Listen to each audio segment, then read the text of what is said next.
Well, it was like a ridiculously rainy morning and I was going to Anna May's house, so I got out of my car and traffic was absolutely mental. So I walked up to the gate anyway, and next thing this big like mop of hair and water and wetness just kind of bounded at me, and I was like, oh my god. So I stood outside the gate and it was a dog, and I was like, Anna May hasn't got a dog. Like, does she even like dogs? I can get in now without it seeing me and I'll just get to the door and it'll be fine. But no, so I opened the gate a little bit and it like bounded at me against it and started to bark, and I was like standing there going, oh god, how am I going to do this? She's like, here doggy, like be quiet, stop barking because you're going to wake everyone up. Rooting through my pockets to find something to give it her, and then I found a ball in my bag, hurtled it at it and kind of did some ninja style move through the gate and got to the house in time before it noticed.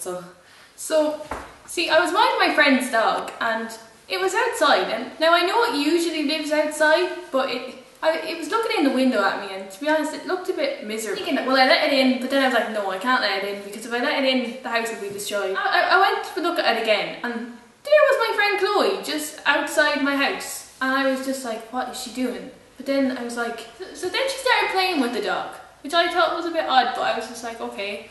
I was going to go and join her, but she looked really into it, and it was raining, and to be honest, I just couldn't be bothered. So I got a bowl of cereal, and I was like, I'll just watch them until Chloe gets like bored playing with the dog. It was about half an hour later, and Chloe was still preoccupied with this dog.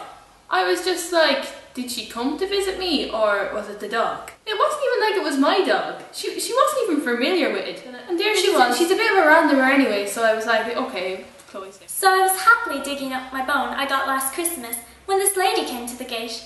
Naturally, I got excited. I raced over to introduce myself. She was actually a vile and nasty woman. All I wanted to do was go say hi, and she literally freaked, making these funny, gushy, squeaky noises, and her eyes, they just seemed to get bigger and bigger and bigger. I can't even begin to describe how I felt. It was petrifying. So I tried to calm her down by explaining to her why I was here. This didn't help at all. In fact, I think it might have only just made things worse. So then she reached into her bag and she took out a ball. I didn't want to play. I was quite happy digging up my bone. So I tried to explain to her as politely as I could that although her ball looked really lovely, I was actually quite busy digging up a bone. I don't think she understood though, at all. Next thing, she roared at the top of her lungs. Birds flew away in terror. Her eyes, they started to flame up a fiery red, and she hurled the ball as hard as she could directly at me. It flew so fast that smoke fumed out from the back of it.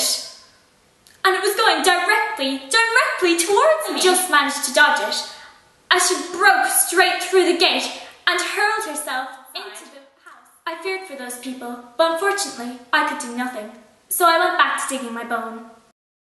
okay, so maybe Anna May didn't invite me to her house that morning. Maybe I just decided to take it upon myself to come visit her. But she always said that I could like call in to see her whenever I like. I may have got a little bit angry and lost my temper with the dog. I may have shouted at it a little bit, but it wouldn't go away, and it was just barking at me and it was going to wake everyone up. I was thinking I was a bit mad, so I just kind of had to get it to move.